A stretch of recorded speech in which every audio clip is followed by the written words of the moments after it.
The hour has come that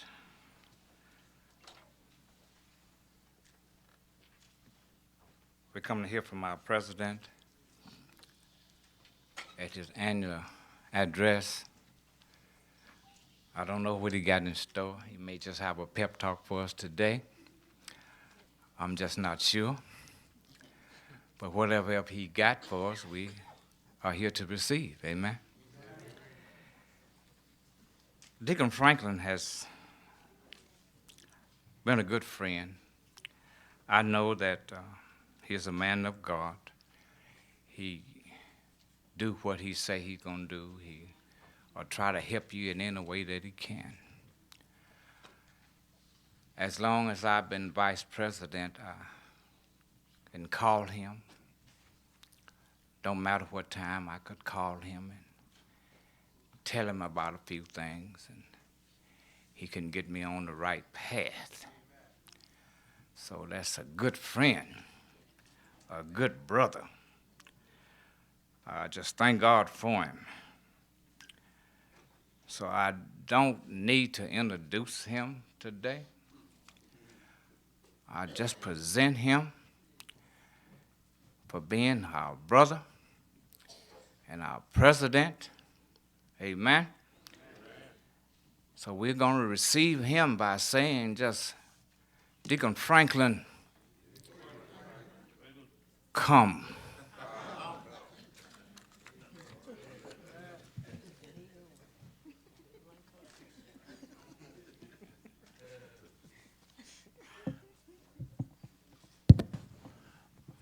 Brother Collins always says so many good things about me, and then I think about myself. I just wonder who he's talking about. But nevertheless, I appreciate when you introduce me. That's, I think, the second best introduction I ever had in my life. Because the best introduction I had when I was going to speak somewhere one night, and the person that was supposed to introduce me didn't show up, and I introduced myself. Nevertheless, I don't have no notes. I didn't write anything down, and I know an address is a lecture or either a talk, and I decided just to let the Lord lead me and try to encourage you. I always like to acknowledge the moderator, Burwell, Vice Moderator Joan, and President Burwell of the Women's Congress, and Sister Bailey, the Youth Congress, and my president of the Sunday School Convention. That's the proper protocol, and all I know to call. But nevertheless, I got a few things, faculties I'd like to introduce to you and see what you think about them.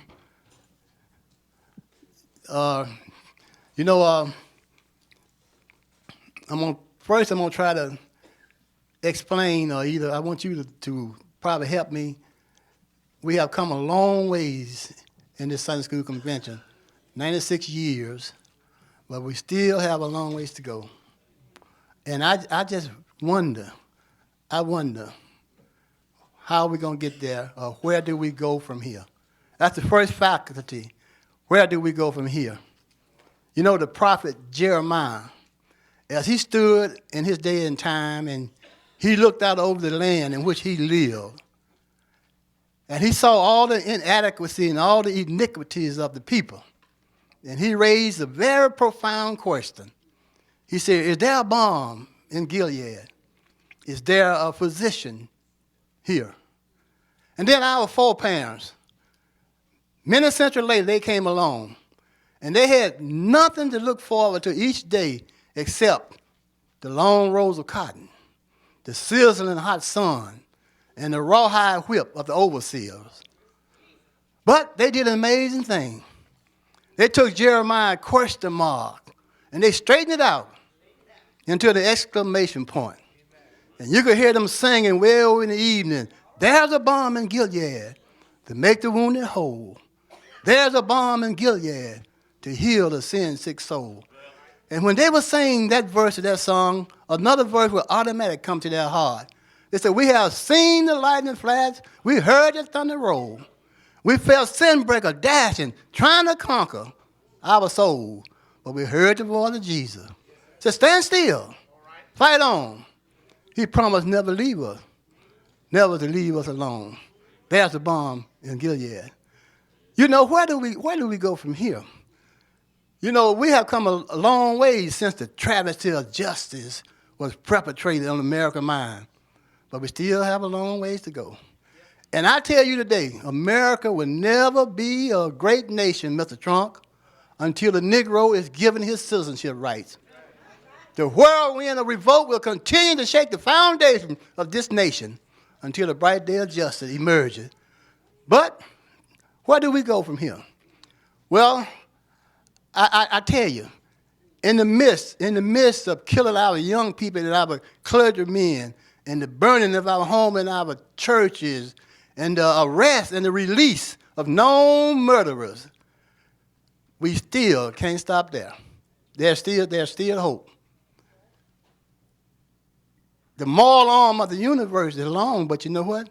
It bends toward justice. And I believe in your creek we can continue until we triumph. Because I don't think anything can stop us now. You know, I don't believe killing our young people gonna stop us and discourage us and burning our home and our churches. I don't believe that can stop us. I believe we're gonna continue until we triumph. Well, you might ask the question to me today and say, until we triumph from what? Well, triumph from all this iniquities going on in the world today. There's so much going on in the world today, it's hard for us to find our rightful place. But you know, we can't wait, because somebody might ask me today, said, Deacon Franklin said, how long is it going to take? So, you know, we've been facing this all our lives, stayed in slavery for 240 years, and we still are not free. Said, what's going to happen? He said, all I can say is wait. But they said this word wait, it just rang in my ears with piercing familiarity. All we ever heard was wait. It always meant never. But God sent me by here today to tell you that it won't be long, because no lie can live forever. It said it won't be long because man still reap what he sow. It said it won't be long because the moral arm of the universe is long, but it still bends toward justice. It won't be long because truth is forever on the scaffold and wrong is forever on the throne. Yet the scaffold sways the future, and behind the dim unknown stand our God in the shadows, keeping watch over his own. It won't be long. But in the meantime, what do? My next faculty is that we can't wait. We can't wait. We can't wait because, one reason we can't wait, because Jesus is on his way back.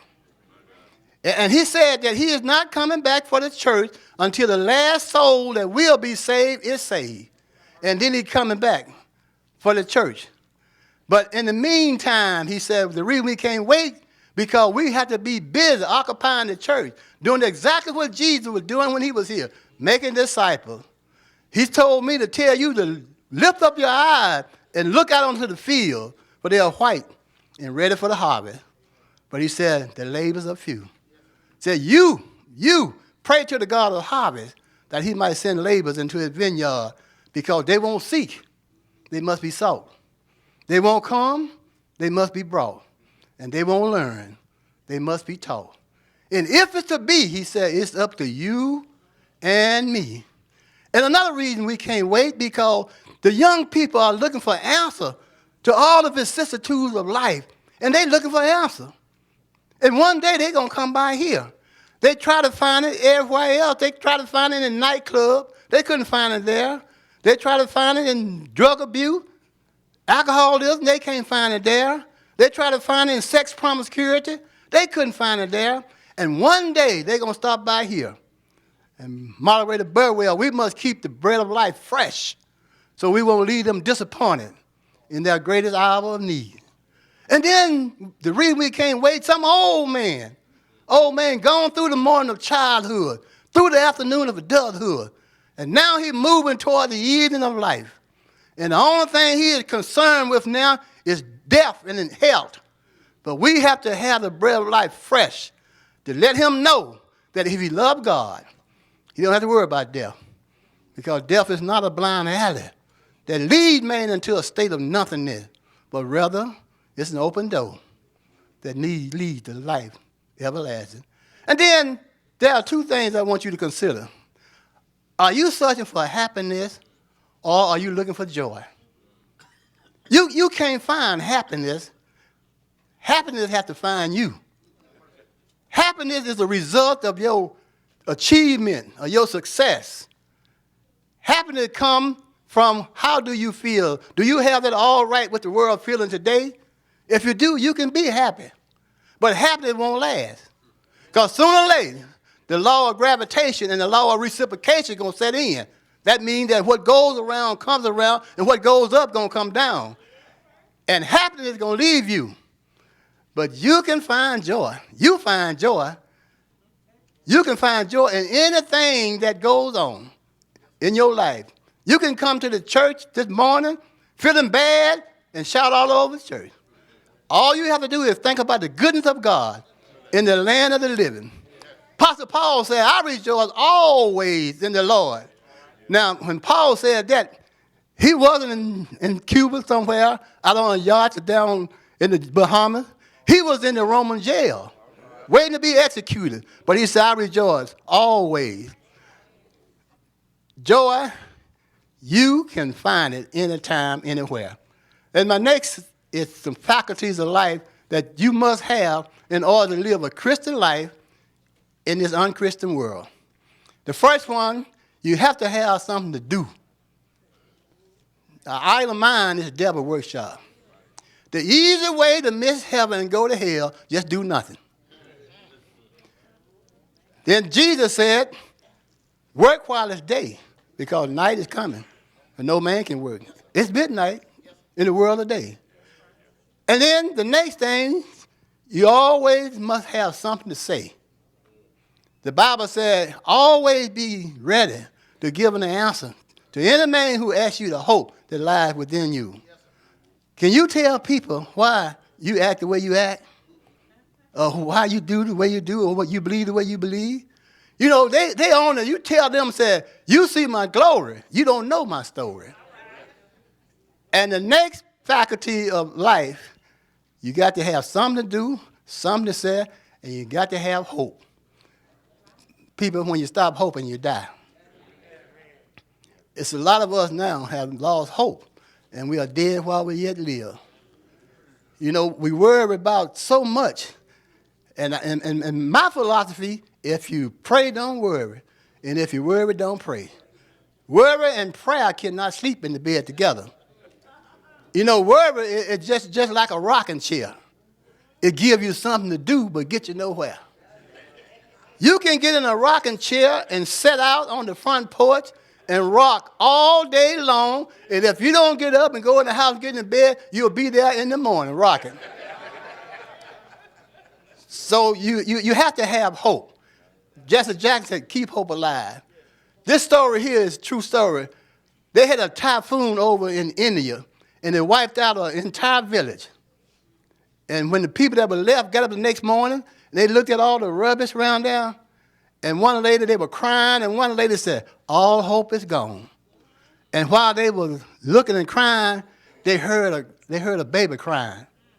And they got to raking the rubbish back, and they found a newborn baby. A lady was holding a newborn baby. She had given birth to a baby in the midst of all that storm. And you know what the old man said? Hope is still alive. And I stopped by to tell you today, hope is still alive. And the next faculty of life, always have somebody to love. Only in loving that you're loved. You ever imagine why people don't like you or why people don't accept you? You ever heard Michael Jackson sing that song, The Man in the Mirror?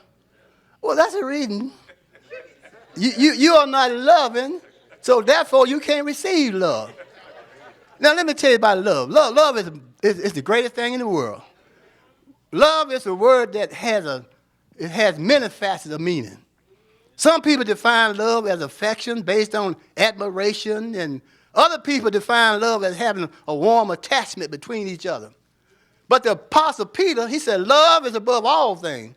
He said, above all things, have fervent love among yourselves. And then Apostle Paul, he goes a little further. He said, love is the fulfilling of the law. He said, in the old days, men were trying to work their way to heaven, trying to keep the 10 commandments and 100 other commandments they had manufactured from them. And he said, but then came a man called Jesus. And Jesus said, if you can do one thing, you can very easily do 110 things without ever being conscious. He said, if you can love, you can fulfill the whole law. And then the Apostle John, he came along. He was called the love apostle, or the apostle of love. When he defined love, he just said, he said, God is love. And John 3:16 is the golden text of the entire Bible. God so loved the world that he gave his only begotten Son, that whosoever believeth in him should not perish, but have everlasting life. Now, based upon all those implications of love, I find that there's something wrong with the world we're living in. There's a need in government, there's a need in business, there's a need in education, and there's a need in religion. But the greatest need is in the hearts of the individual. You see, when man lives as he was created to live, all things run smoothly.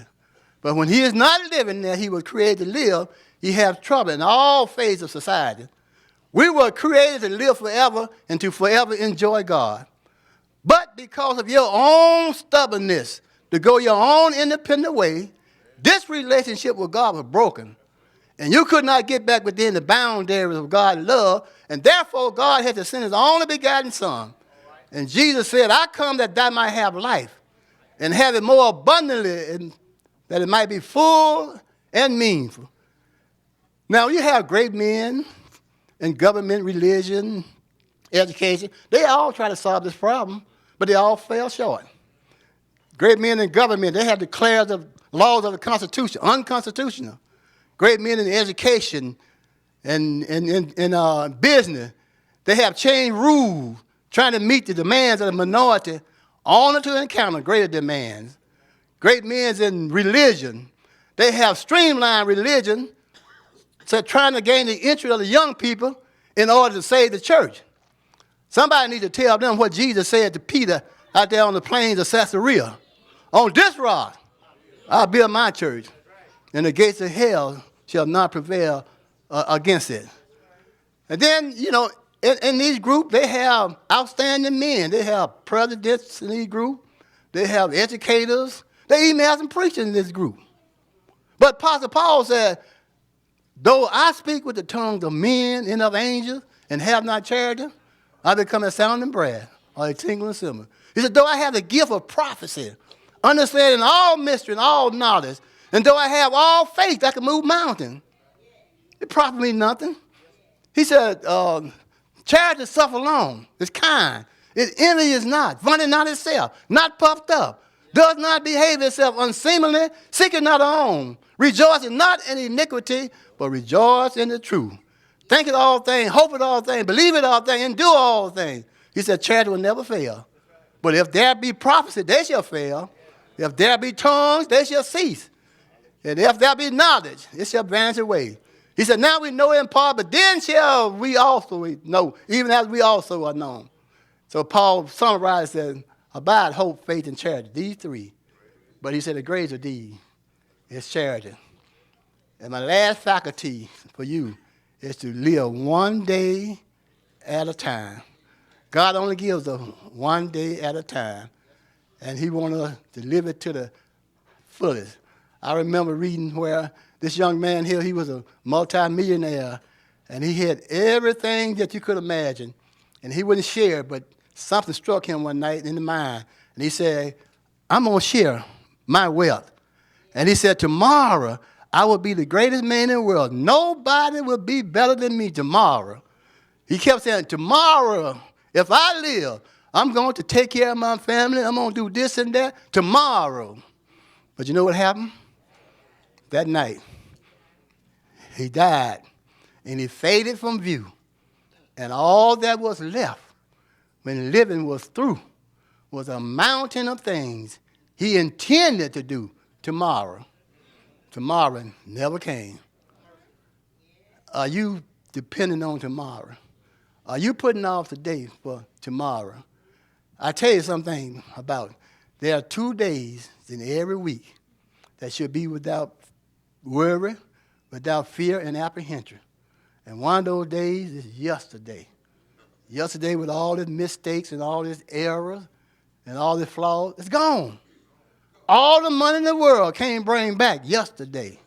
You can't undo not one single act you performed. You cannot erase not one word you said. It's gone. It belongs to eternity. And the other day is, well, the first one was yesterday, and this one is tomorrow. Because tomorrow, the sun going to shine. You may not see it. It might shine, but it's going to be behind a massive dark cloud or in beauty and splendor. But you don't have no stake. And that is as yet unborn. That's tomorrow. But today is the day that God has given each of us. And he said, this day, you do the best you can. You see, any man, I don't care who he is, he can fight the battle of one day. Any man.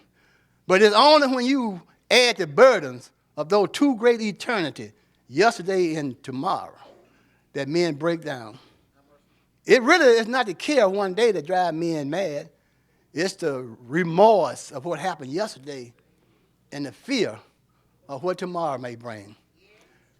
So the Bible said, you live one day at a time.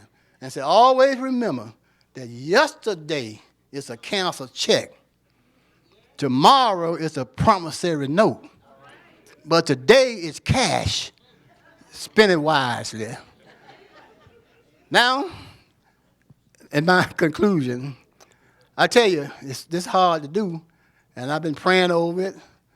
Well, I remember that Jesus came in on his disciples one day, and they were fewing over, arguing over who's going to be great and in the kingdom of heaven.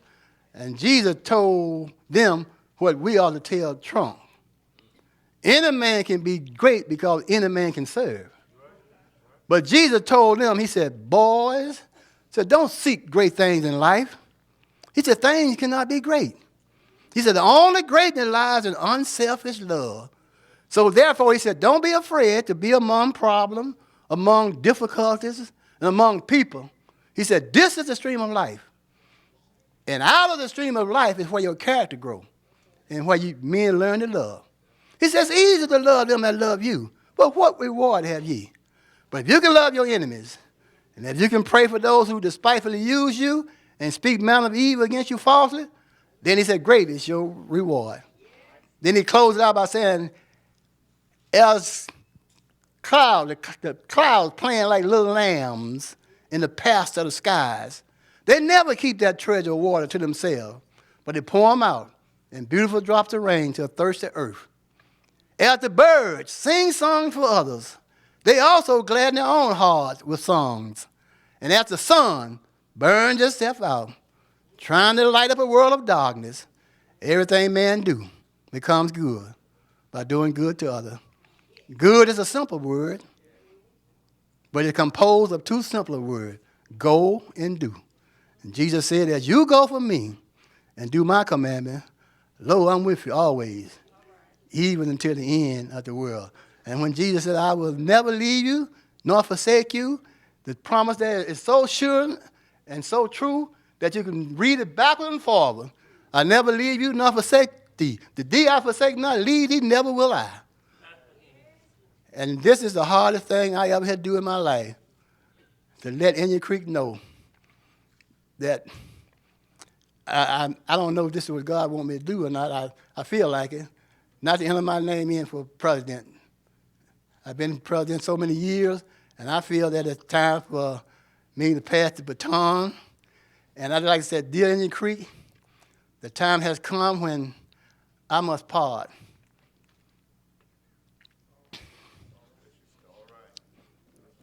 From many friends who has grown dear to my heart. I leave you now to take my memory throughout the years, to ease life's burdens and its many fears. But come what may, as we go on our way, and the storm of life will stir us far and near. But when the beacon light has steered us clear, I will remember all my friends that I made here. God bless you.